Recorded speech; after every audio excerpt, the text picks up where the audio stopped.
3장입니다. 3장 1절에서 8절까지입니다. 신약 로마서 3장 1절에서 8절 말씀.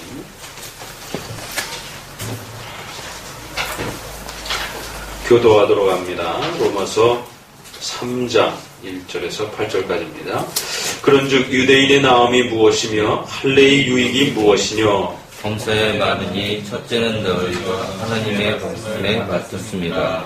어떤 자들이 믿지 아니하였으면 어찌하리요? 그 믿지 아니함이 하나님의 미쁘심을 패하겠느냐? 그럴 수 없느니라. 사람은 다 거짓되되 오직 하나님은 참되시다 할지어다. 기록된 바 주께서 주의 말씀에 의롭다함을 얻으시고 헌난 바칠 때 이기려 하심이라 함과 같으니라. 그러나 우리 불의가 하나님의 의를 드러나게 하면 무슨 말하리요? 내가 사람의 말하는 대로 말하노니 진노를 내리시는 하나님이 불의하시느냐? 결코 그렇지 아니하시니라. 만일 그러하면 하나님께서 어찌 세상을 심판하시리요? 그러나 나의 거짓말로 하나님의 참되심이 더 풍성하여 그의 영광이 되었으면 어찌 나도 죄인처럼 심판을 받으리요?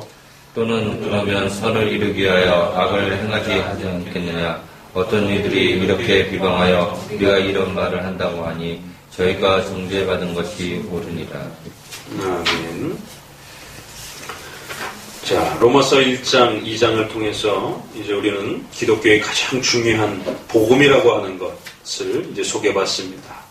복음이라고 하는 것, 바로 죄인들에게 예수 그리스도의 보혈의 피로 하나님의 자녀가 되는 이런 혼란 하나님의 구원의 역사들이 이루어졌다라고 하는 것. 바로 이것이 복음인데, 바로 이러한 복음을 듣지 못하는 인간의 참혹한 죄악과 또 이 복음을 거부하는 이러한 악함들이 얼마나 심각한 것인지. 또 더 나아가서는 신자라고 하는 사람들조차도 하나님의 말씀을 제대로 이해하지 못해서 오히려 하나님을 공격하고 또 중보자 예수 그리스도를 거역하는 이러한 심각한 죄들을 범했다라고 이제 그 죄의 다양한 모습들을 우리에게 소개를 하고 있는 것을 보게 됩니다. 특별히 우리 지난 2장 이후를 통해서 율법에 대한 오해, 그래서 할례를 받아야 된다라고 하는 이 어리석은 이 유대인들의 주장들을 다시 한번 이제 비판하면서 예수 그리스도께서 오셨음에도 불구하고 구약의 그 율법의 규범이었던 율법의 그 조항이었던 그런 의식들을 여전히 마치 그것이 본질인 것처럼 그리스도의 이 보혈의 십자가의 은혜들을 그 구약의 율법들을 통해서 깨닫지 못하고 오히려 그 겉껍데기만을 붙잡고 마치 그것이 더욱 중요한 것인 것처럼 이렇게 행동을 통해서 행위를 통해서 뭔가 구원을 성취하는 것처럼 또 이렇게 오해되었던 유대인들의 잘못된 성경 이해와 하나님의 은혜에 대한 이 오해들을 또 이렇게 지적하면서 결국 신앙인들이처럼 하나님의 뜻을 제대로 판단하고 이해하지 못했을 때 어떤 일들이 벌어질 수 있었는지, 오히려 기독교를 변질시키고 오히려 기독교의 가장 중요한 믿음으로 구원, 하나님의 은혜로 구원받는다라고 하는 이런 중요한 본질인 이신칭의를 또 손상시키는 이런 일들이 벌어질 수 있음을 또 지적합니다. 중세시대의 로마 가톨릭을 통해서 마치 헌금을 많이 하면 구원을 얻고 또 선한 행동을 많이 하면 구원을 얻는 이런 행위 구원을 1000년 동안 지배되었던 이런 슬픈 역사, 바로 이것을 루터 목사님을 통해서 오직 의인은 믿음으로 말미암아 구원받는다라고 하는 이 로마서 1장을 통해서 다시 한번 하나님께서 구약의 신앙의 본질이 무엇인지, 신약의 신앙의 본질이 무엇인지를 다시 한번 깨우쳐 주신 것을 보게 됩니다. 자, 이처럼 그 죄에 대한 부분들이 불신앙으로도 심각한 죄악의 모습들이 나타나지만 또 하나님의 뜻을 제대로 이해하지 못할 때 또 나타날 수 있는 여러 가지 죄악의 모습들을 다양하게 이제 우리에게 소개해 준 것을 보게 됩니다. 특별히 24절을 통해서 너희의 그런 모습을 통해서 이방인 중에 하나님의 이름이 모독을 받는다라고 하는 이런 말씀들은 우리 두렵고 또 두려운 그런 말씀으로 항상 다가옵니다. 더더욱 성도들에게 있어서는 이런 말씀들이 더욱 깊이 가슴에 새겨져야 할 것입니다. 자, 이제 이처럼 우리는 본문을 통해서 2장 말씀을 통해서 신앙인들의 그러한 죄악들, 특별히 하나님의 율법을 오랜 세월 동안 가지고 살아왔던 그런 자들이었음에도 불구하고 그 율법의 조항들이 그들에게 유익이 되지 못했던, 오히려 그것 때문에 그들이 걸려 넘어짐으로 인하여 하나님 앞에도 심각하게 죄를 범하는 이런 심각한 일들을 이제 앞서서 보게 됩니다. 그럼 이제 3장에 들어와서는 이제 죄에 대한 결론적인 이제 내용이 나오기에 앞서서 전반절에 2장에 대한 얘기를 조금 더 이끌어 갑니다. 그런즉 유대인의 나음이 무엇이냐? 할례의 유익이 도대체 뭐냐? 이렇게 이제 질문해 가면서 새로운 질문을 던집니다. 유대인의 나음이 무엇이냐? 이 로마서가 어렵다라고 하는 것은요, 로마서의 한 마디 또 단어 선택 하나하나가 아주 중요한 주제를 향하여 끊임없이 한 단계 밟아가고 있다는 것이. 앞뒤 전후의 그 주제를 서로 배열해가면서 앞의 주제와 뒤의 주제가 서로 논쟁을 해가면서 과연 어떠한 것이 옳은지를 끊임없이 증명해가면서 또 그런 증거들을 계속해서 설명해가면서 이제 기독교의 본질이 바로 이것이다 라고 하는 그런 중요한 주제를, 결론을 던집니다. 그러니까 그런 주제를 던지기 위해, 그 주제를 결론을 맺기 위해서 끊임없는 여러 가지의 질문들, 예상 질문들, 반대의 그러한 그 공격들, 이런 부분들을 전부 정리해서 미리 그런 부분들을 질문을 던지고 또 거기에 대해서 사도 바울은 답변을 스스로 합니다.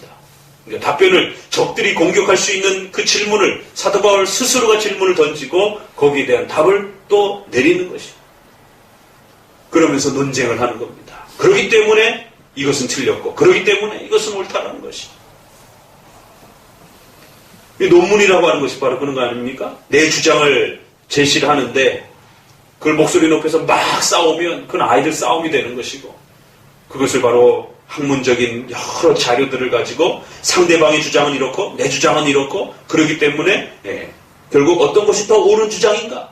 이러면서 끊임없이 반대편과 내 주장을 비교해가면서 내 주장이 옳다라고 하는 것을 끊임없이 설득하고 반대 주장들을 이겨가야 되는 것이.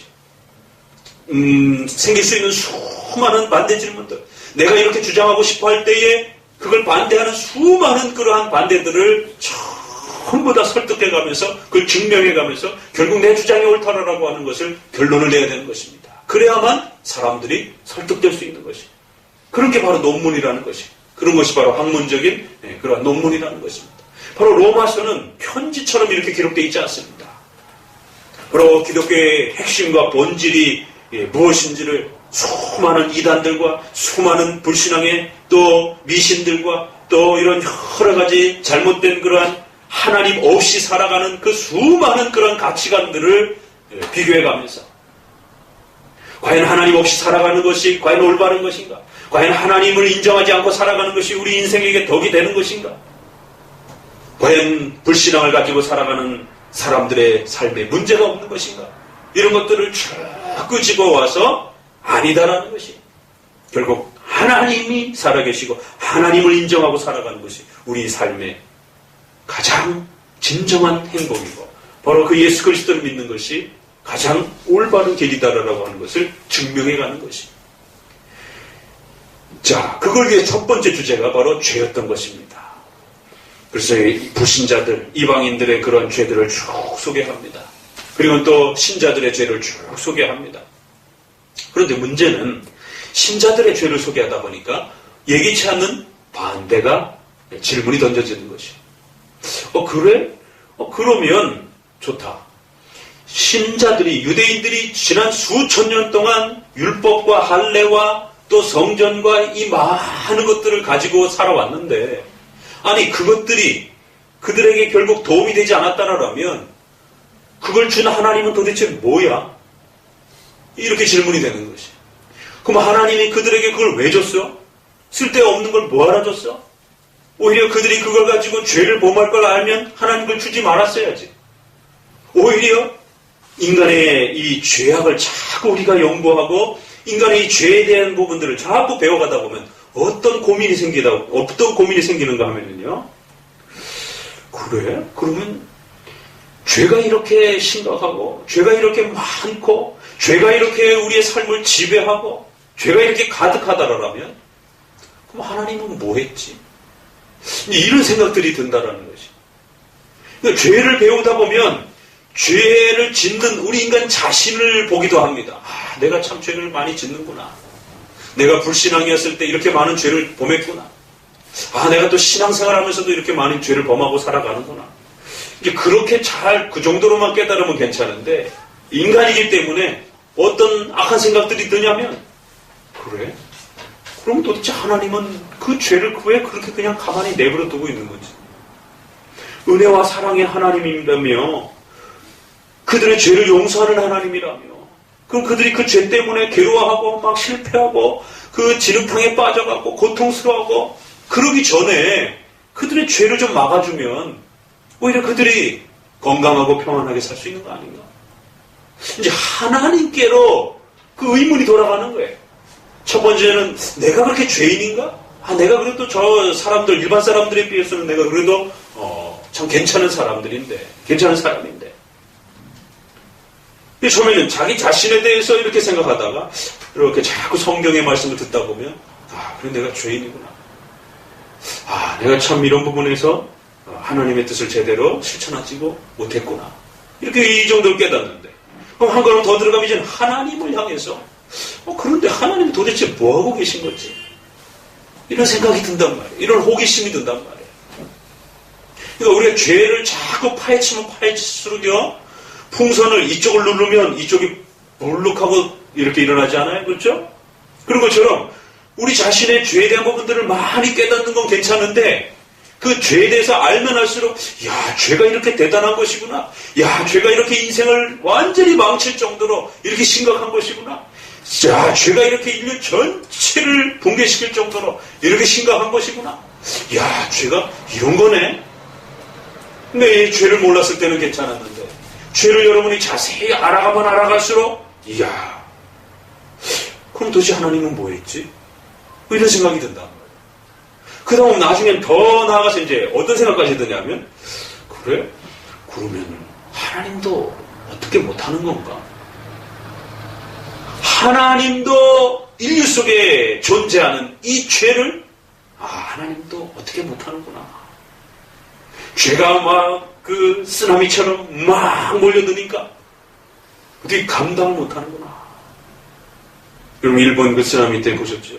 그 강물이 막 침범해 놀아오는 이런 모습들을 봤을 때 죄가 이렇게 막 엄청나게 인류를 괴롭히고 우리 성도들의 삶을 막 집어삼키고 이러는데 하나님은 멀찌감치 있는 것처럼 느껴지고 하나님은 성도들을 보호하지 않는 것처럼 느껴지고 우리가 실수해서 죄에 빠지는 경우도 있습니다. 그러나 또 어떤 경우들은 우리 성도들이 살다 보면 욥기서에 나오는 것처럼 예기치도 못한 그런 수많은 고난과 어려움과 악한 그 형편에 처하기도 하고 괴롭힘을 당하기도 하고 아무튼 죄가 그 죄 자체로 악한 것도 있지만 또 성도들을 괴롭혀갖고 우리가 그 죄의 고통 속에 경험하는 또 이런 고통도 있고 그 죄가 여러 가지 모습으로 나타난단 말이에요. 그러면서 우리의 마음속에는 도대체 하나님은 왜 이 죄를 그냥 내버려 두시지? 왜 심판하지 않지? 왜 또 죄를 막지 않지? 나에게 다가오는 그 죄의 그 악함과 유혹들을 왜 하나님 막지 않지? 왜 우리 교회가 이렇게 망가지도록 이렇게 어려움을 당하도록 이 고통 속에 있도록 왜 하나님 도대체 뭐 하는 것인가? 도대체 이 죄가 이렇게까지 싹이 트고 열매를 맺어서 우리를 괴롭힐 때 도대체 하나님은 뭐하고 계셨는가? 하나님은 왜 이 죄를 그냥 내버려 두시는가? 불신자들이야 그렇다 치지만 지난 수천 년 동안에 이스라엘 백성들에게 성전을 주시고 제사를 주시고 또 가나안 땅을 주시고 수많은 것들을 주셨는데 주신 뭐예요? 다 망가졌는데. 우리가 구약의 성경들을 읽다 보면 그렇잖아요. 그죠? 창세기를 읽다 보니까 노아의 홍수가 나가지고 다 멸망됐어요. 노아 식구들만 빼고. 다시 하나님이 노아를 통해서 후손들을 또 번창게 만들었다고 말하고 있습니다. 그랬더니 이제는 바벨탑 사건을 통해가지고 전 인류가 또 위기를 겪습니다. 그리고 나서 또 이제 하나님이 아브라함이라고 하는 가족을 선택하셔서 이스라엘 백성들을 또 이끌어갑니다.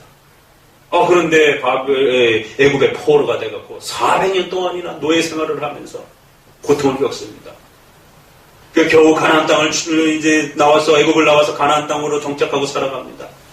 이 정착하나 싶었더니만 결국에는 그 가나안 땅의 미신들과 수많은 또 유혹에 빠져서 세상 사람들처럼 섞여 살아가면서 망가지고 또 그들의 포로가 되고 수많은 전쟁들이 끊임없이 터지고 그러다가 결국에는 바벨론에 70년 동안 또 포로 생활을 하는 거죠. 그래서 또 돌아왔습니다. 이제 좀 회복되나 싶었더니만 그래서 성전을 짓고 다시 제사를 드리고 또 여러 가지 열심히 노력을 하고 또 애를 씁니다. 이제 좀 회복이 될 것 같더니만 우리가 잘 알고 계시는 것처럼 페르시아 또 그리스 결국 로마에 의하여 천천히 짓밟혀지고 완전히 붕괴가 돼버린 것입니다. 성전을 주고 제사를 주고 절기를 주고 이 많은 것들이 도대체 그들에게 무슨 의미가 있는가? 이 죄를 연구하면서 죄를 찾아가다 보면 도대체 하나님이 이스라엘 백성들에게 그 끊임없이 그들에게 베풀었던 그 많은 것들이 도대체 아무 유익이 되지 못했다라면 오히려 이스라엘 백성들은 그 성전을 가지고 죄를 짓더라는 거예요. 오히려 그 제사를 가지고 오히려 죄를 짓더라는 것이에요. 왜? 하나님의 뜻을 제대로 이해 못해서 제사를 어떻게 드리는 것이 좀 더 성경적이고 바른 것인지 이해 못해가지고 제사장들은 오히려 그 제물들을 탐내고 제물들을 가로채고 뇌물을 받고 이러다가 오히려 죽어나가더라는 것이에요. 차라리 제사가 없었더라면 그런 위협이나 안 받죠. 나답과 아비후는 제사에 불을 잘못 들이다가 불관리 잘못하다가 하나님 앞에 또 책망을 받고 죽습니다. 수많은 이러한 성전의 또 수많은 이런 신앙의 구약의 율법의 도구들이 오히려 백성들을 죽이는 백성들이 죽음에 해당이 되는 그러한 도구가 되더라는 것이에요. 그럼 이건 뭐야 도대체?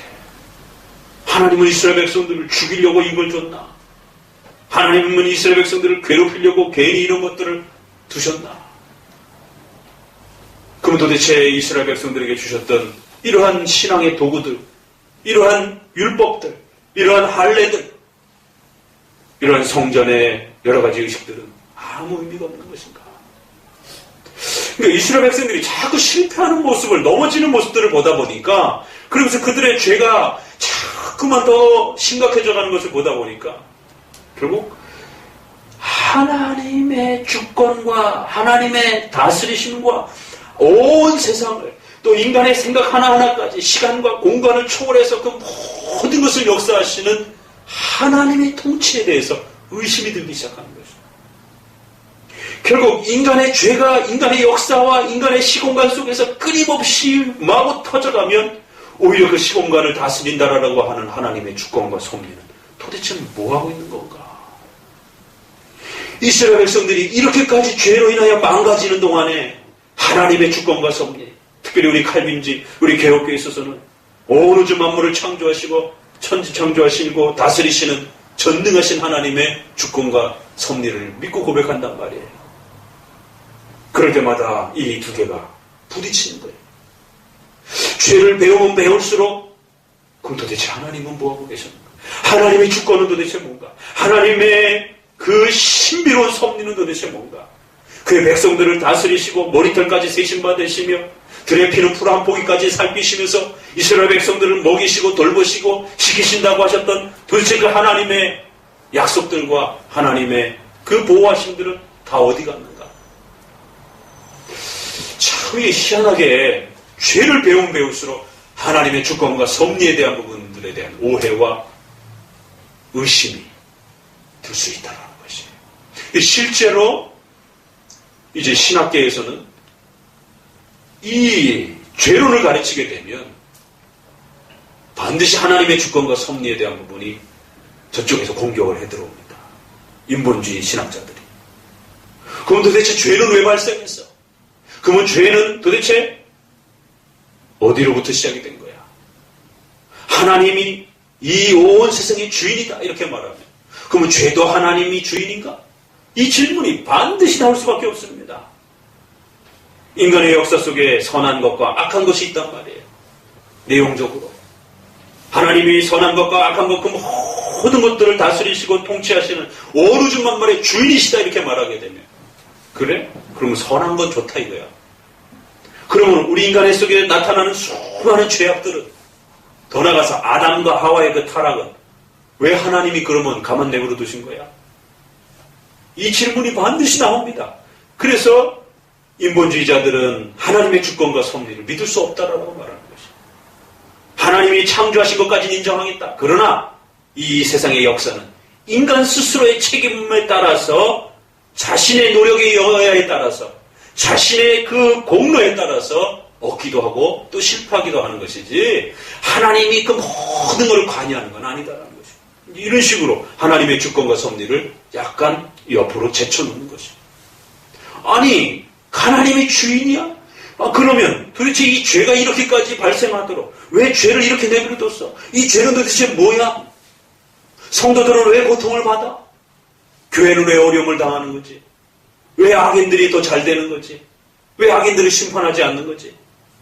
반드시 이게 서로가 둘이 이렇게 돌고 돌 수밖에 없습니다. 그래서 우리 성도들이 이것을 잘 정립해 두지 못하게 되면요 신앙생활을 하다가 확 넘어지는 것이에요. 시험에 드는 것이에요. 왜요? 우리가 신앙생활을 하다가 살다 보면 좋은 일만 있는 게 아니라 어렵고 힘들고 괴로운 일들도 많이 발생이 되거든요. 그런데 그 괴로운 일이 있을 때 초신자 때는 하나님 앞에 열심히 기도하면 그런 일들이 금방금방 해결이 됩니다. 왜? 신앙생활을 이제 처음 시작하는 그 첫 단계에는 그 신앙이 연약하기 때문에 기도하는 것마다 금방금방 하나님이 이렇게 들어주시고 그 어려움들을 해결해 주시고 정말 예기치 않은 도움과 방법으로 그 어려움들이 이렇게 헤쳐나갈 수 있도록 길을 열어주십니다. 그런데 신앙생활을 3년, 5년 이상 이렇게 점점 해나가다 보면 기도해도 잘 그것이 해결이 안 돼요. 옛날처럼 그 어려움들이 금방금방 해결이 잘 안 되더라는 것이죠. 그럼 이제 성도들이 자꾸 의문이 생기는 거예요. 내가 신앙생활을 더 잘하는데 하나님의 교회를 더 열심히 섬기고 있는데 왜 도대체 옛날보다 이 일이 더 해결이 안 되지? 옛날보다 왜 더 이런 어려움과 고통이 더 많이 생겨지지? 잘 해결이 안 되는 거예요. 기도해도 응답이 없는 거예요. 오늘 시편 88편처럼 아무리 부르짖어도 해결책이 없는 거예요. 마치 저 음침한 골짜기에 나를 가두신 것처럼 오히려 날마다 나를 더 고통 속으로 몰아가시는 것처럼 그렇게 느껴진다. 그런 시간들이 우리에게 있더라는 것이에요. 악한 죄악된 이 세상을 바라보고 이해할 때마다 도무지 그걸 해결하지 않는 오히려 더 나아가서는 악인들은 잘 되고 성도들은 더 엄청난 고통 속에 괴로움을 당하고 힘겨운 이 죄악된 이 형편 속에 놓여져 가는 이 모습들을 보면서 이해할 수 없는 또 시험에 들기 시작하는 하나님의 신뢰에 금이 가기 시작하는 것입니다. 도대체 왜 하나님은 안 도와주시지? 하나님은 이 죄악된 이러한 상황들을 왜 해결하지 않지? 하나님은 왜 이 악한 이 형편들에 대해서 하나님은 왜 침묵하고 계시는 것이지? 하나님은 왜 김정일과 김정은으로 이어지는 저 악한 이러한 북한의 이러한 형편들을 해결하지 않지? 지금도 기독교인들이 북한의 지하의 교회에서 수많은 성도들이 예배드리고 있고 또 발각되면 죽어나가는 이 악한 이 어려운 형편들을 왜 하나님은 침묵하고 계시는 것이지? 이해할 수가 없는 것이에요. 실제로 우리가 맨날 그 장로교 역사를 얘기할 때마다 평양신학교 그러잖아요. 그 평양신학교가 어디 있는 겁니까? 평양에 있는 거예요. 그러니까 실제로 우리 장로교 역사들은 북쪽의 역사입니다. 그러니까 감리교는 밑에 쪽 남쪽 지방이 좀 더 많았고 북쪽 지역이 장로교가 훨씬 많았어요.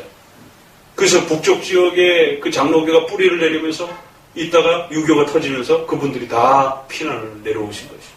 그 지금 충영교회라든가 뭐 영락교회 뭐 이런 그 큰 교회들은 다 피난민 1세대 출신들입니다. 우리가 그렇게 자부심을 갖는 평양신학교도 평양신학교 북쪽입니다. 그 후손들이 아직도 남아있어서 북한의 지하에 그런 교인들이 남아있는 것입니다. 이처럼 죄에 대한 부분들을 우리가 성경을 통해서 자세하게 배워가면 배워갈수록 죄악된 이 상황들에 대한 하나님의 침묵, 하나님의 심판을 연기하시는 이 답답함들, 또 한쪽으로는 여러분 자신의 삶 속에서 이루어지는 수많은 악한 그 상황들과 고통과 괴로움 속에 빠져있는 욥기와 같은 이러한 그 참으로 이해될 수 없는 그러한 하나님의 섭리에, 하나님의 인도하심의 그 시간들을 바로 이것을 제대로 하나님의 주권과 이 죄의 관계들을 제대로 이해하지 못한다라면 다 넘어져가는 것이에요. 처음엔 좀 잘하다가도 이제 하나님이 어느 정도 신앙의 훈련이 되어서 이제 수준이 되어서 이러한 깊은 고난과 어려움을 가중시키면서 그 어려움 속에서 하나님의 역사들을 배워가고 그 고난과 그 악함 속에 팽배한 그 고통 속에서 교회가 어려움을 당하고 성도가 어려움을 당하면서 하나님의 역사들을 이루어가는 그 신비로운 단계들을 성도들이 배우지 못하는 것이에요. 왜 하나님이 그리스도의 십자가의 고난을 통해서 성도를 구원하는지, 고난을 통해서 성도들에게 구원을 주시는지 이걸 이해를 못하는 것이에요. 이건 아주 중국 고급 단계의 하나님의 그 깊은 역사들인 것입니다.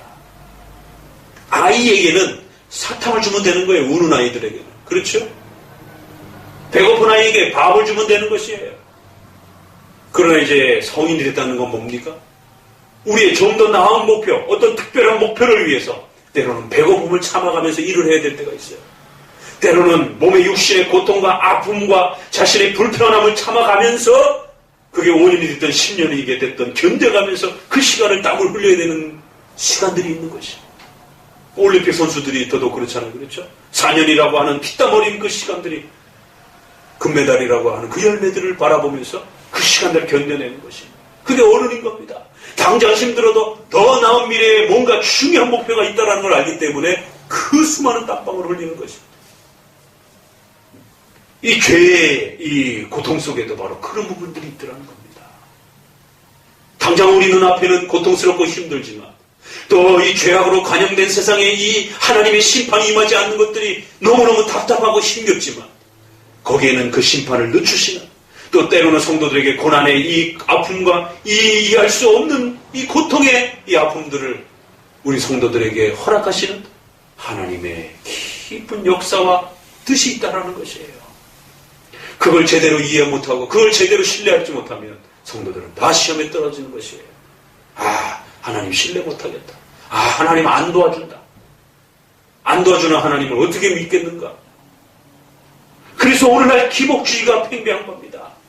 너희가 원하는 대로 다 들어주겠다라는 거예요. 우리의 하나님은 기독교에서 말하는 하나님은 그런 하나님이라는 것이에요. 인간의 욕망과 욕심을 가장 충족시켜주는 그런 신으로 소개를 하고 있는 것이에요. 그건 기독교에서 말하는 신이 아닙니다. 거짓 신을 가르치고 있는 것이에요. 사탄이 원하는 겁니다. 성경은 오히려 성도들에게 신자들에게 수많은 고통과 아픔과 괴로움의 시간들을 허락하신 그런 하나님을 우리에게 소개하고 있는 것입니다. 그래서 그 고난과 죄악된 그 형편들이 우리의 삶을 집어삼키는 것처럼 그렇게 그런 시간들을 우리에게 두시는 그 하나님의 신비로운 하나님의 섭리의 역사들을 이해하지 못하면 견뎌낼 수가 없는 거예요. 그건 기도만이 해서 해결되는 게 아닙니다. 그거는 전도만이 한다고 해결되는 게 아니에요. 하나님의 말씀을 통해서 도대체 죄와 하나님의 주권과 섭리의 이 신비로운 관계가 도대체 무엇인지를 제대로 하나님의 뜻을 분별하고 이해할 때만이 견뎌낼 수 있는 거예요. 그 우리의 장차 올 목표를 정확하게 아는 자만이 그 시련의 시간들을 그 죄악의 구렁텅이의 그 한복판 속에서도 흔들림 없이 견디면서 성도들의 수고와 땀방울을 흘리면서 버티면서 갈 수 있는 것이에요. 바로 오늘은 그 반대 질문을 미리 예상하고 거기에 대해서 이제 답을 하는 겁니다. 세 가지의 공격에 대해서 세 가지의 답을 이제 제시하면서 이 결론으로 합니다. 그 중에 바로 첫 번째가 그럼 도대체 유대인의 나음이 무엇이냐?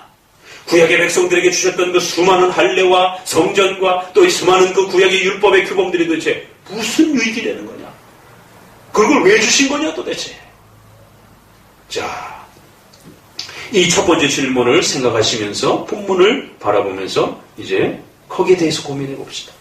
그러니까 이 짧은 구절 안에는 벌써 반대 질문들에 대한 내용들을 다 담아내고 있는 겁니다. 그렇기 때문에 로마서가 어렵다라는 것이.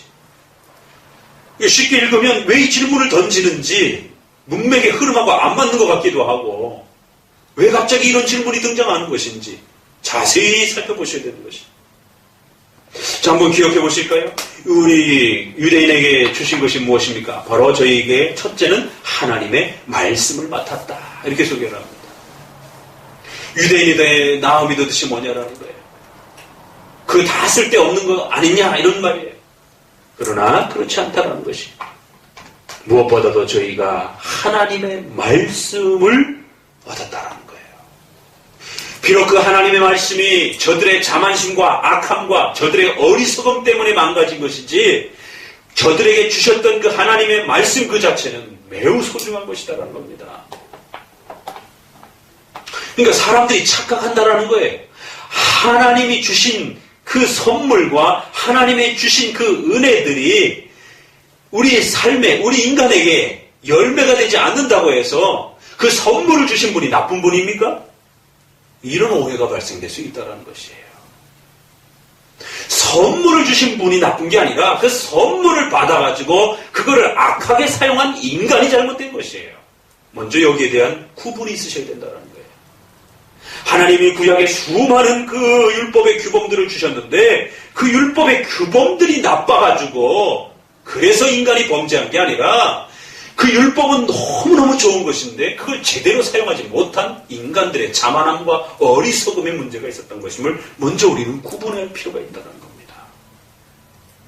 그럼 하나님이 무엇을 주셨습니까? 그 말씀, 이것은 통틀어서 이렇게 이제 정리가 된 거죠. 그 율법을 주셨다 이런 뜻이기도 하고. 자, 그럼 구약의 율법의 규범들은 대략 6가지입니다.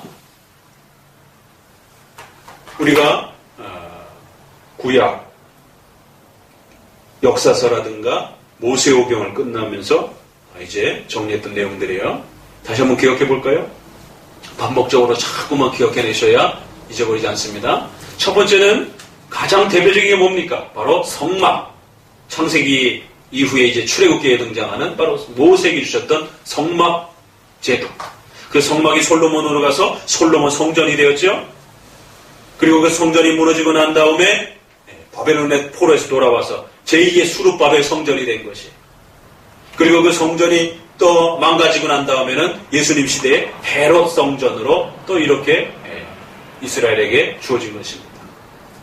자, 성전 기억하셔야 됩니다. 또 성전에는 8개의 중요한 특수 기능들이 있죠. 그렇죠?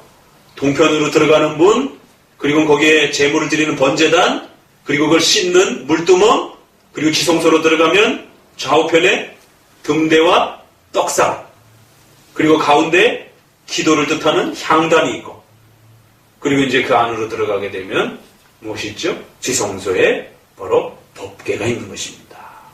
기억해 두셔야 됩니다. 자, 그 다음에 두 번째는 또 어떤 게 있습니까? 바로 그 성전에 나와서 제사와 그 시간에 맞춰서 제사를 드려야 되는 절기와 제사가 있죠. 3대 절기. 1월 14일이라고 하는 형태로 제일 먼저 이스라엘의 구원을 감사하는, 출애굽을 감사하는 6월절, 죽음에서 구원받았다라고 하는 걸 기억하기 위해서 6월절, 그리고 거기서부터 77에 49일을 계산해서 오순절, 그렇죠?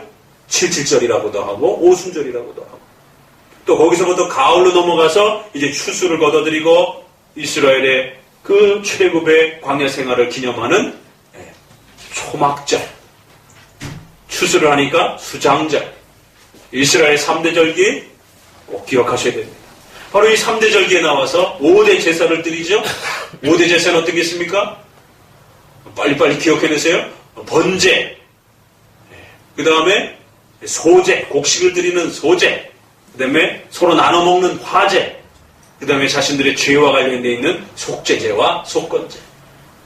거기다 2개를 더하면 7대 절기가 되죠. 7월 1일에 드리는 1월 1일로 음력으로 계산하는 이스라엘 달력의 새해 첫날이라고 하는 태양력으로 하면 7월 달 정도. 나팔절. 새해를 알리면서 하나님께 이제 한 해를 바친다라고 하는 나팔절. 그리고 그 해의 11일에 바로 1년에 한 번 있는 속죄일, 대속죄일. 5대 절기입니다. 그렇죠? 이게 다 구약의 율법의 규범들인 것이.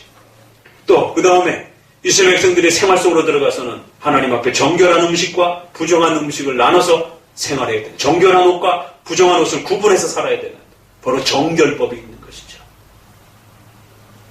또 가나안 땅에 들어가서 이제 이스라엘 백성들이 살아가야 되는 중요한 율법의 규범이 있죠. 그래서 가나안 땅을 12지파로 분배해서 살아가는, 그리고 그 가나안 땅은 반드시 이스라엘 지파의 12지파 족속에 속하는 그 후손들에게만 땅을 나눠주라고 하는 족보법이 있죠. 바로 이 8개가 구약의 율법의 규범을 형성하는 중요한 뼈대가 되는 것입니다. 자, 이러한 중요한 뼈대와 규범들은 바로 하나님께서 하나님의 그 기뻐하시는 뜻이 무엇인지를 가르치려고 주셨던 것. 바로 장차 오실 예수 그리스도의 보혈의 피로 그들이 구원을 받는다라고 하는 구원의 신비로운 이 은혜의 뜻을 가르치려고 그들에게 주신 은혜의 선물들인 것이. 그런데 그것을 제대로 이해 못하고 그걸 제대로 간직하지 못한 이스라엘의 잘못인 것입니다. 아담과 하와도 한번 봅시다. 아담과 하와가 죄를 범한 것이 하나님의 잘못입니까? 하나님의 주권과 섭리 속에서 그걸 막지 않은 하나님의 잘못입니까? 그렇지 않은 것이에요. 오히려 아담과 하와에게는 자유지라고 하는 가장 깊은 지적, 의의, 인간의 최고의 능력을 하나님이 허락해 주신 것이에요. 그래서 그걸 가지고 의를 선택하고 평화를 선택하고 하나님의 뜻을 선택할 수 있는 최고의 능력을 주신 것이에요. 그렇지 않았으면 짐승이나 이런 피조물처럼 돌이나 나무처럼 아무 선택도 할 수 없는 그런 식으로 만들 수 있는 것입니다. 그러나 하나님의 형상으로 만들고 선택을 할 수 있는, 선과 악을 선택할 수 있는 최고의 그러한 인격적 존재로 하나님이 그들을 만드시고 그들에게 자유지라라고 하는, 생각이라고 하는, 마음이라고 하는, 판단이라고 하는 이 선물을 주신 것이에요. 그 선물을 가지고 악하게 사용한, 그 선물을 가지고 남용한, 그 선물을 가지고 하나님처럼 되고 싶어한 바로 아담과 하와의 교만함과 불순종의 죄가 죄의 본질인 것입니다. 그 자유지를 선물하신 하나님께 그 책임이 있는 게 아닌 것입니다. 자꾸만 선물을 주신 분들에게 책임을 돌리려고 하는 것이 아니라 오히려 그걸 남용한 인간의 악함에 우리는 먼저 관심을 가지고 초점을 맞춰야 되는 것이에요. 이처럼 구약의 수많은 율법의 규범들과 사건들과 이 모든 것들은 비록 그것을 실패해서 그 이스라엘 백성들이 수많은 죄악에 빠지고 또 그에 하여 그 고통들의 이 어려움들을 겪지만 그것은 그걸 주신 분의 잘못이 아니라 그걸 잘못 남용한, 그걸 잘 사용했더라면 그들에게 참으로 귀한 은혜의 축복의 열매가 되었을 바로 이 선물들을 잘못 남용한 이스라엘 백성들의 잘못임을 먼저 구분하셔야 되는 것입니다. 자, 그게 이제 7장에 가서도 율법에 대한 이 이해를 또 설명합니다. 자, 7장을 한번 넘겨봅니다. 로마서 7장을 보니까 어떤 표현이 있느냐면 7절 한번 봅시다.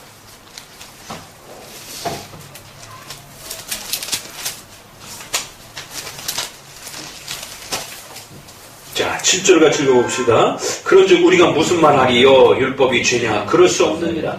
율법으로 말미암지 않고는 내가 그 죄를 알지 못하였으니 곧 율법이 탐내지 말라 하지 아니하였다면 내가 탐심을 알지 못하였으리라.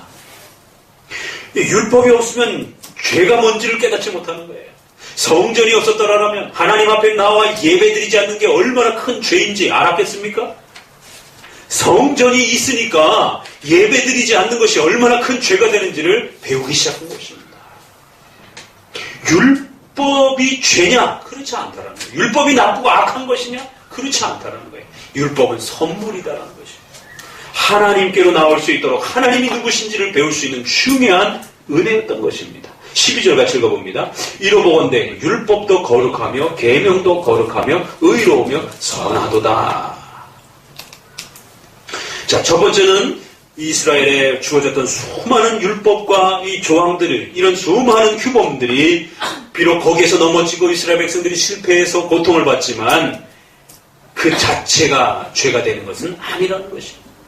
그것은 귀중한 선물이었는데 그걸 잘못 사용한 이스라엘 백성들의 죄가 더 크다라는 것을 보셔야 됩니다. 이것은 오늘날 우리 성도들에게 교회, 예배, 또 우리 이런 여러 가지 성경 공부들, 또 교리문답을, 또 더 나아가서는 우리 종교개혁의 이런 소중한 유산들, 이런 부분들이 때로는 우리에게 불편하기도 하고 힘이 들기도 합니다. 오히려 일반 교회 성도들처럼 그냥 편안하게 자기 마음대로 원하는 대로 신앙생활하는 게 훨씬 더 좋아 보입니다. 그럼 이런 종교개혁의 유산들이 죄입니까? 교리문답해야 되고 성경 공부해야 되고 이런 것들이 죄입니까? 그렇지 않은 것이에요. 오히려 그것이 우리에게 선물인 것입니다. 오히려 이런 것들이 우리에게 얼마나 소중하고 귀한 것인지를 더욱 깨달으셔야 되는 것입니다.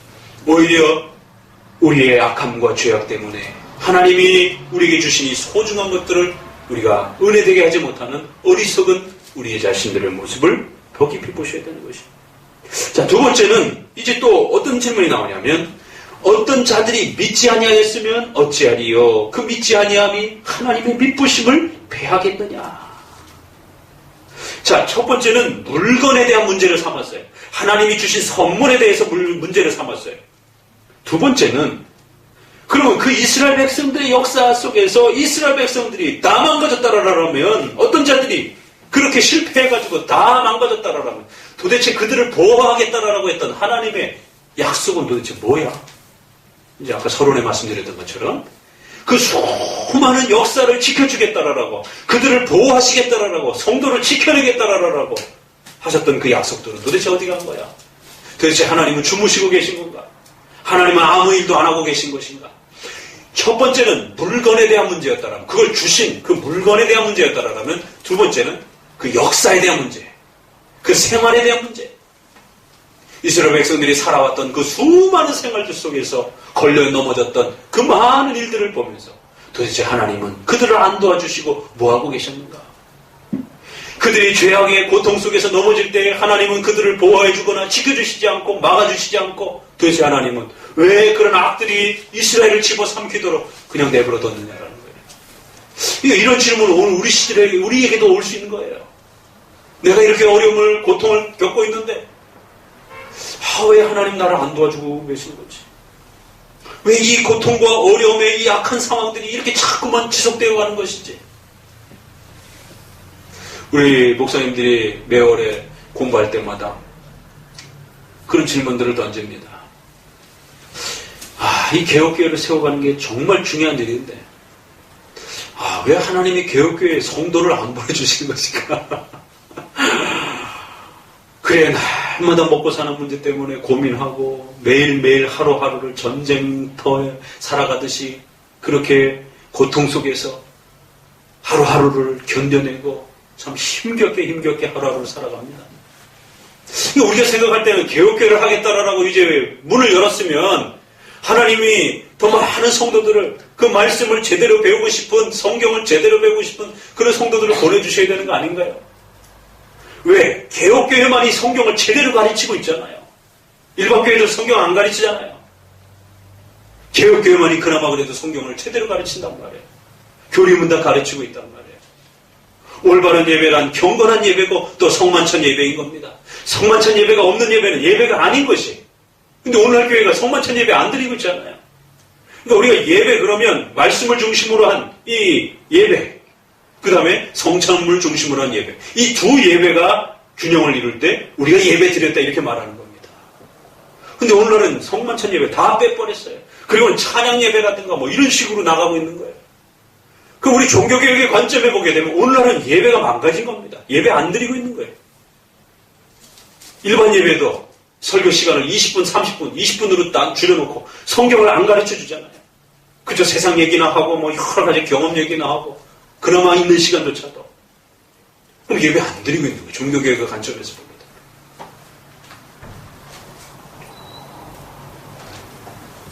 참으로 답답한 노릇이죠. 그래서 이제 제대로 성경을 가르치고 성만찬 예배를 해보겠다라고 했는데 성도들을 하나님은 안 보내주신 것이죠. 오히려 악한 교회들은, 오히려 잘못된 교회들은 성도들이 막 그득그득 넘쳐나는 것이에요. 굉장히 목사님들이 왜 도대체 하나님 교육교회 성도들을 안 보내주신 걸까? 우리가 부족해서 그런가 봐. 일단은 첫 번째는 우리 자신을 먼저 탓하는 것이죠. 우리 자신이 부족해서 우리 자신을 더 연마해야 되겠구나.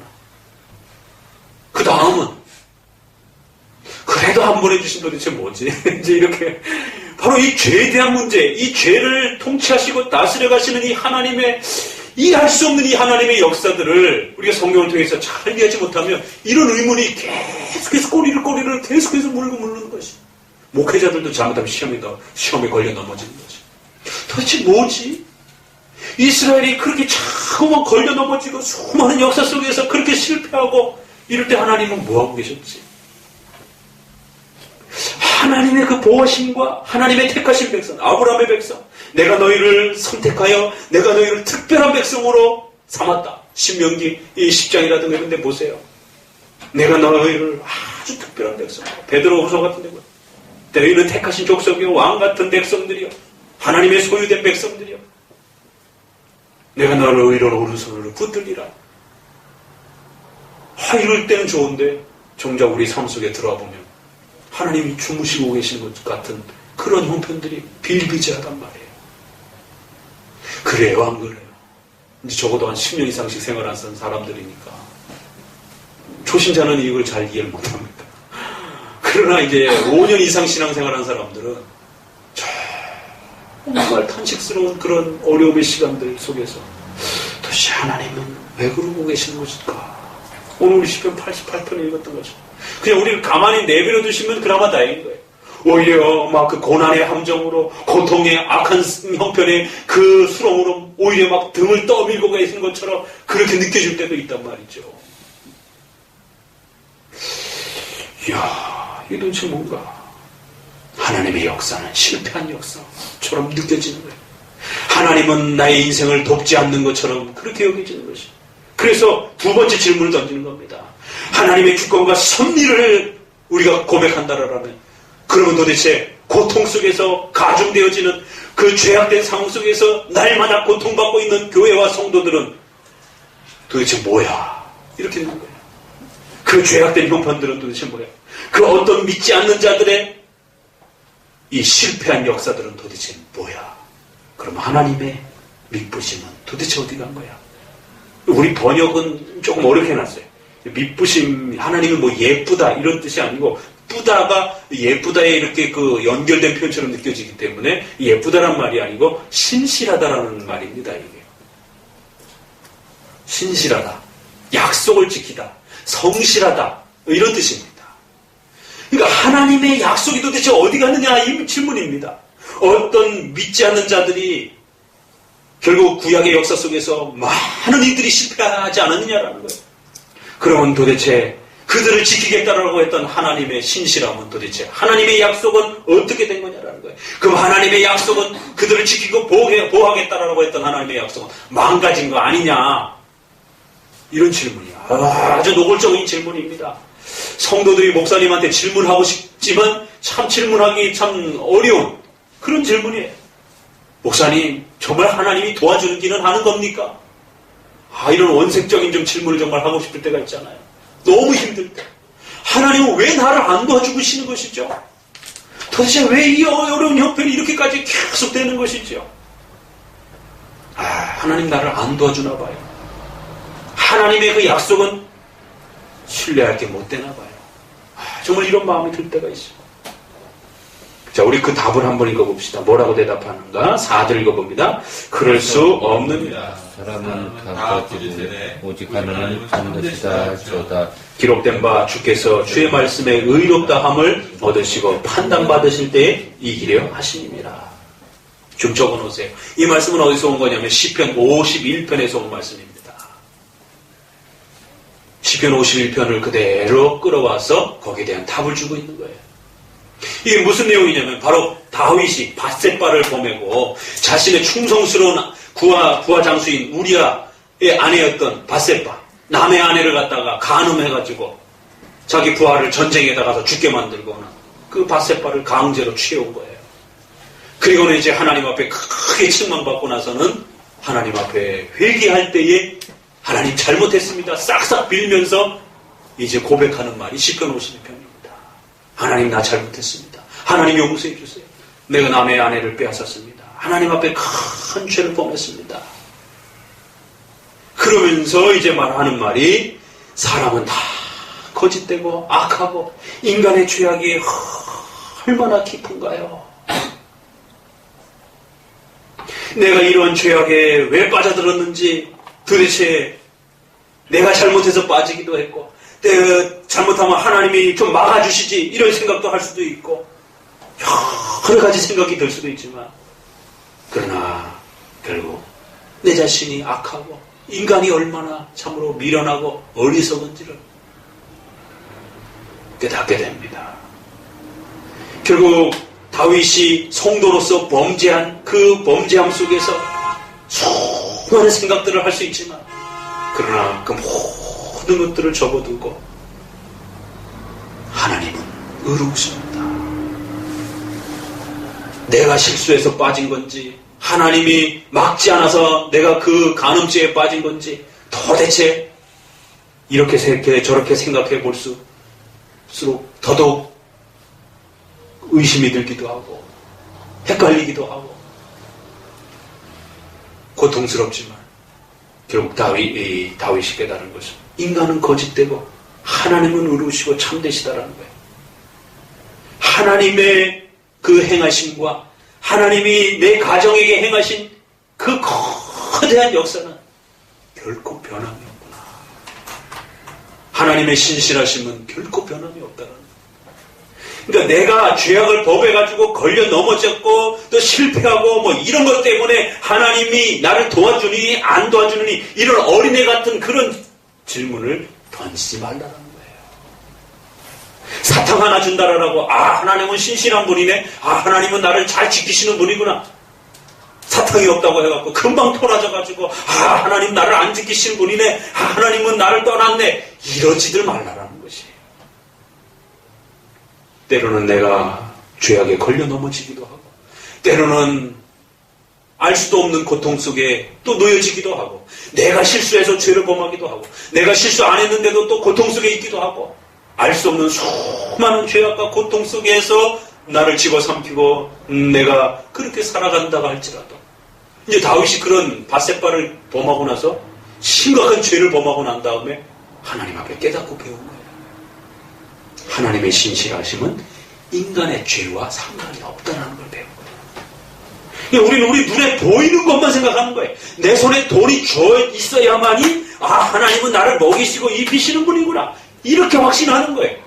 내 손에 돈이 없으면 하나님 나를 안 도와주시는 거 아닌가. 이런 불안함이 찾아오는 거예요. 일용할 양식으로 우리를 채우시고 우리를 먹이시고 입히시는 이런 마태복음의 말씀이 믿겨지지가 않는 거예요. 우리 손에 이 돈이 있어야만이 믿겨지는 것처럼 느껴지는 거예요. 그러지 말라는 거예요. 하나님의 신실하심은 하나님의 거대한 그 약속은 인간의 그러한 모습 때문에 왔다 갔다 그런 게 아니라는 거예요. 이 온 우주가 변함이 없이 흔들림 없이 견고하게 서 있는 것처럼 하나님의 그 신실하신 약속, 그의 택하신 백성들을 지키시고 보호하시고 그 백성들을 하나님의 품으로 지켜내시겠다라고 하는 그 하나님의 약속은 결코 변함이 없다는 거예요. 그럼 이 걸려 넘어지면 뭐예요?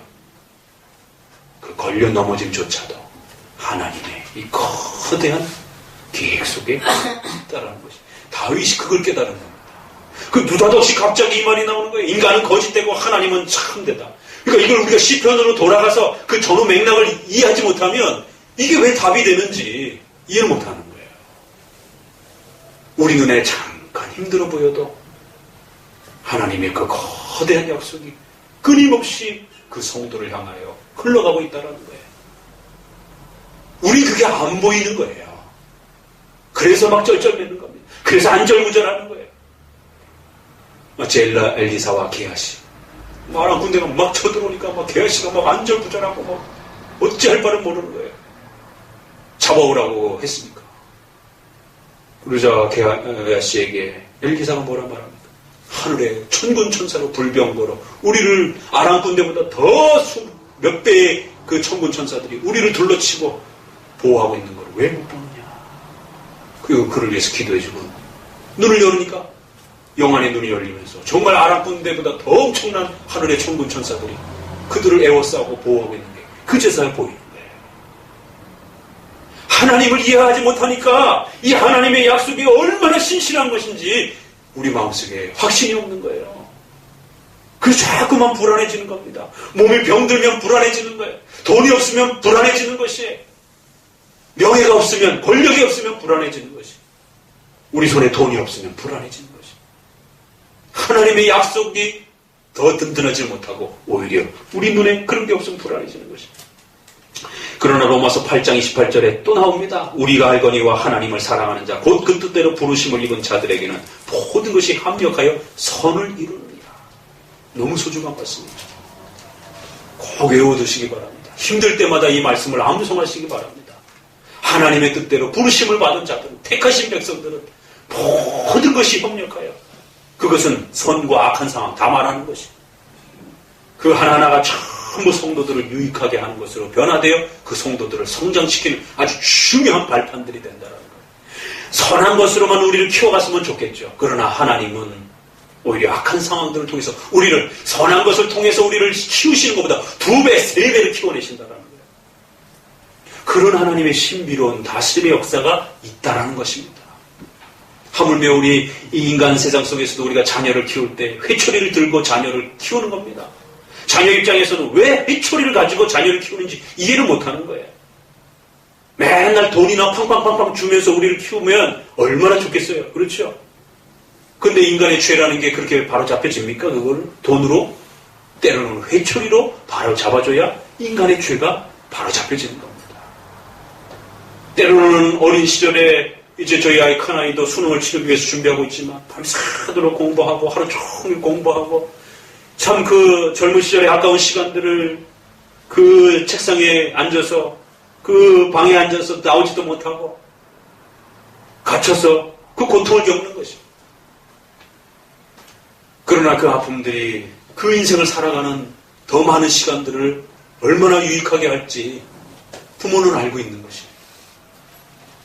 그렇죠. 하나님께서는 우리 성도들의 그 아픔과 고통이 우리 성도들을 얼마나 더 큰 사람으로 성장시킬지를 하나님은 알고 계신 것입니다. 그건 좋은 빵으로, 돈으로 성장시킬 수 없는 그런 부분들이 있어요. 또 성장시켜도 작은 거예요. 오히려 고난과 괴로움과 이 죄악된 세상 속에 우리가 성도들이 놓여졌을 때 우리 성도들이 훨씬 더 크게 성장할 수 있는 그런 참으로 하나님의 신비로운 역사가 있더라는 거예요. 다윗이 그걸 깨닫고 이야, 그런 거구나. 그래서 비록 자신의 죄의 아픔과 고통 속에서 울부짖지만 하나님의 신실하심이, 자신의 가정을 지켜주겠다라고 했던 그 하나님의 신실하심이 얼마나 대단한 것인가를 다시 한번 고백했던 겁니다. 여러분 흔들리지 마시기 바랍니다. 자, 세 번째, 이제 그러고 나니까 그 악한 상황조차도 하나님께서 변화시켜서 우리 성도들에게 엄청난 유익으로 그렇게 역사하시는 분이야. 이런 이제 답이 나온 거예요. 두 번째 답이. 그러니까 세 번째 또 뭐라고 물고 늘어지냐면, 우리 불의함이 하나님의 의를 드러내게 하면 무슨 말 하리요? 내가 사람의 말하는 대로 말하니 진노를 내리시는 하나님이 불의하시느냐? 오늘 이제 설교입니다. 그래? 그러면 우리의 악함이 하나님의 나라를 만들어가? 우리의 악함이 우리를 성장케 만들어? 그래, 그러면 죄악이나 시큰져야 되겠다, 이제. 이런 식의 이제 또 반대의 질문이 나오는 거예요. 그럼 그 악을 하나님이 왜 심판을 해 도대체? 악을 많이 지어야 더 성장하는 거 아니야? 이러면 이제 하나님은 공의롭지 못한 분이야. 하나님은 불의한 분이야. 선과 악의 기준이 없는 분이야, 하나님은. 아니, 악한 상황들이 그렇게 열매가 맺혀지게 그렇게 한다라면, 그럼 도대체 하나님의 의는 도대체 뭐야? 하나님의 공의는 도대체 뭐야? 그럼 죄악이나 더 짓자. 근데 예종론 가르치면 이제 이런 게 나와요. 우리 주권과 섭리 배울 때 늘 고민하면서 배웠던 게 바로 이거지 않습니까? 하나님의 주권과 섭리 배우면 반드시, 그래? 그러면 될 대로 살자고. 아무렇게나 살자고. 하나님이 다 보호해 주신다며. 하나님이 다 바꿔주신다며. 그럼 아무렇게나 살아도 되겠네. 그러니까 6절에 결코 그렇지 아니하니라. 만일 그렇게 했다라면 하나님이 어찌 세상을 심판할 수 있는 의로움을 가질 수 있으시냐라는 것이. 나의 거짓말로 하나님의 참되심이 더 풍성해진다라면 그 영광이 되었으면 어찌 나도 심판을 받겠느냐라는 거예요. 그럼 결국 온 세상 사람들이 선을 이루기 위하여 악을 행하자 이럴 수 있지 않겠느냐라는 거예요. 그러니까 죄와 하나님의 섭리를, 하나님의 주권을 잘못 이해하면 이런 오해들이 발생이 된다라는 거예요. 하나님이 우리를 도와주시고 그 죄악된 상황 속에서도 우리를 키워내시는 것은 그 죄 자체가 옳기 때문에 그런 건 아닙니다. 하나님이 우리를 사랑하셔서, 우리를 긍휼히 여기셔서 그거를 도와주시고 우리를 사랑해 주셔서 그거를 바꿔주시는 것이지, 그 죄악된 상황 자체가, 그 죄 자체가 옳은 건 아니라는 것이, 그건 분명히 해야 된다는 겁니다. 그렇기 때문에 성도들은 죄에 빠지지 않도록 노력하시고 그 죄에 빠지지 않도록 자기 자신과 싸워가셔야 되는 것이지, 하나님이 도와주신다고 생각해갖고 그래? 그러면 죄나 시컷져도 괜찮겠다, 이래서는 절대 안 된다는 것이. 하나님이 우리를 사랑하셔서 우리를 긍휼히 여기셔서 도와주시는 걸 가지고 남용해서는 절대로 안 된다는 것이에요. 하나님 앞에 죄는 분명히 죄라는 겁니다. 죄를 심판하시고 죄를 책망하시는 그 하나님을 두려워해야 된다는 거예요. 하나님이 그 죄를 변화시켜서 우리 성도들을 도와주는 그 하나님의 은혜를 잘못 곡해해서 마치 죄를 져도 괜찮은 것처럼, 죄를 져도 마치 하나님이 전혀 책망하지 않는 것처럼 그렇게 생각해서는 안 된다는 거예요. 다윗의 삶을 시편의 그 51편 통해서 보십시오. 다윗이 그 죄 때문에 어떤 고통들을 겪었는가. 자녀들이 왕권 다툼 때문에 서로 죽이고 죽이는 혈투가 벌어졌어요. 압살롬이 자신의 어머니들을 옥상에 올라가서 대놓고 간음을 합니다. 반란이 일어나서 나라를 빼앗겨 다윗이 벗은 몸으로 한밤중에 도망을 갑니다. 난리가 났어요. 왕권을 잃어버렸어요. 자식들이 죽어나가요. 자신의 부인들이 처참하게 조롱을 당합니다. 살아서 지옥을 맛보는 이런 고통들을 겪는 것이죠. 죄는 죄라는 겁니다. 하나님이 그 죄를 책망하시고 비록 그 죄를 변화시켜서 다윗에게 약속하셨던 내가 너희의 가정을 지켜줄 것이고 너희의 후손을 통해서 그리스도께서 오실 것이다라고 하는 그 약속을 하나님이 버리지 않았다 할지라도 그 다윗을 훈련시키고 책망하시기 위한 하나님의 채찍질이 얼마나 무섭고 호되었는지를 우리는 기억할 필요가 있다는 거예요. 하나님의 은혜를 결코 남용해서는 안 된다는 것입니다. 자, 이제 세 번째 마지막 질문을 통해서 이처럼 우리는 하나님께서 다스리시는 그 거대한 역사 속에서 비록 때로는 죄가 또 악한 상황들이 팽배하고 마치 그것이 우리를 집어삼킬 듯이 그렇게 우리를 괴롭힘으로 인하여 많은 고통들을 겪습니다. 그것이 우리가 원하는 때에 빨리 해결되지 않아서 괴로움을 겪기도 합니다. 우리는 좀 빨리 그것이 끝났으면 좋겠습니다. 악인들이 좀 다 죽었으면 좋겠습니다. 나에게는 좀 나쁜 일이 좀 안 일어났으면 좋겠습니다. 아주 지극히 인간적인 생각이라는 것이 하나님의 거대한 창조의 계획과 종말의 심판의 계획을 다 헤아리지 못하는 우리 인간의 어리석은 그런 짧은 생각들이라는 것이, 내 인생의 고난과 이 악한 상황들의 이 아픔들이 나를 얼마나 더 크게 성장시킬 수 있는지도 제대로 이해 못하는 어린아이와 같은 그런 사탕만 있으면 좋아하는 어린아이와 같은 우리의 짧은 소견이라는 것이, 만약에 하나님이 우리가 생각하는 대로 그렇게 우리를 대하셨다라면 영원히 여러분들은 어린아이와 같은 수준에 머물러 있을 수밖에 없다는 것이, 그렇게 우리가 보채도 그렇게 우리가 하나님 앞에 응석을 부려도 하나님께서 그걸 들어주시지 아니하고 끝까지 그 고통과 아픔의 시간들을 우리에게 두셔서 그 시간들을 겪으면서 눈물 젖은 빵을 먹어보게 하시는 것이에요. 인생의 고통과 아픔이 무엇인지를 진실하게 자신의 삶을 통하여 경험해보게 하시는 것이에요. 그래서 이웃들을, 가족들을 더 깊이 이해할 수 있게 하고 그 사람이 좀 더 높은 자리에 섰을 때 개구리가 올챙이적 시절을 기억 못한다라고 하는 우리의 속담에 있듯이 밑에 어려운 사람들을 무시하고 깔보고 그러는 것이 아니라 오히려 그들의 아픔을 같이 끌어안을 수 있는 정말 그런 훌륭한 지도자와 훌륭한 인격자로서 여러분들이 더욱 서갈 수 있도록 그렇게 하나님은 더욱 신비로운 하나님의 섭리로 비록 그 죄에 대한 상황들을 지금 당장 결판을 내지 않는다 할지라도 또 때로는 늦추시고 때로는 침묵하고 계시는 것처럼 늘 보여져도 그래도 일하고 계시는 것이에요. 우리가 원하는 대로 했다라면 오히려 우리는 더 망가졌을 것이에요. 바로 오늘 세 번째 대답이 바로 그런 대답을 이루어가고 있는 것이에요. 바로 하나님은 참되시며 결국 하나님이 계획하셨던 그 거대한 역사는 1.1에게 변함이 없이 여전히 완벽하게 성취되어 가고 있다는 것입니다. 약속하신 대로 예수 그리스도가 오신 것입니다. 약속하신 대로 수많은 잘못된 악인들이 멸망해 갔지만 여전히 아브라함과 그 후손들 가운데 믿음으로 하나님을 신뢰한 이스라엘 백성들이 여전히 남아있었던 것이에요. 그래서 그 후손들을 통하여 그리스도께서 오신 것입니다. 하나님의 약속은 결코 무너지지 않았던 것입니다. 하나님이 주셨던 구약의 이 수많은 율법의 규범들은 결코 쓸데없는 게 아니라 여전히 믿음의 백성들에게 귀한 은혜의 열매였던 것입니다. 그래서 로마서 12장에 가서는 이제 이게 오늘 짧게 던진 이 주제가요 뒷부분에 가서 계속 꼬리를 물면서 계속 나옵니다. 왜? 이게 굉장히 중요한 주제이기 때문에 그렇습니다. 그래서 로마서 12장의 17절에 가서는 이렇게도 말합니다. 아무에게도 악으로 악을 갚지 말고 모든 사람 앞에서 선한 일을 도모하라. 할 수 있거든 너희로서는 모든 사람으로 더불어 평화하라. 내 사랑하는 자들아 너희가 친히 원수를 갚지 말고 진노하심에 맡기라. 원수 갚는 것이 내게 있으니 내가 갚으리라. 주께서 말씀하시니 내 원수가 줄이거든 먹이고 목마르거든 마시우라. 악에게 치지 말고 선으로 악을 갚으라. 정말 이해할 수 없는 말씀이에요. 그렇죠? 근데 이제 이 로마서 12장은 어디서 나오는 거예요? 바로 하나님의 주권과 섭리 가르칠 때 나오는 겁니다. 왜? 하나님의 주권과 섭리를 이해하다 보면 반드시 반대편에 뭐가 나옵니까? 인간의 이 죄악된 상황에 대해서 어떻게 하나님은 답하실 것인지에 대해서 궁금해지거든요. 그렇기 때문에 12장에 가서도 이 주제가 또 나오는 거예요.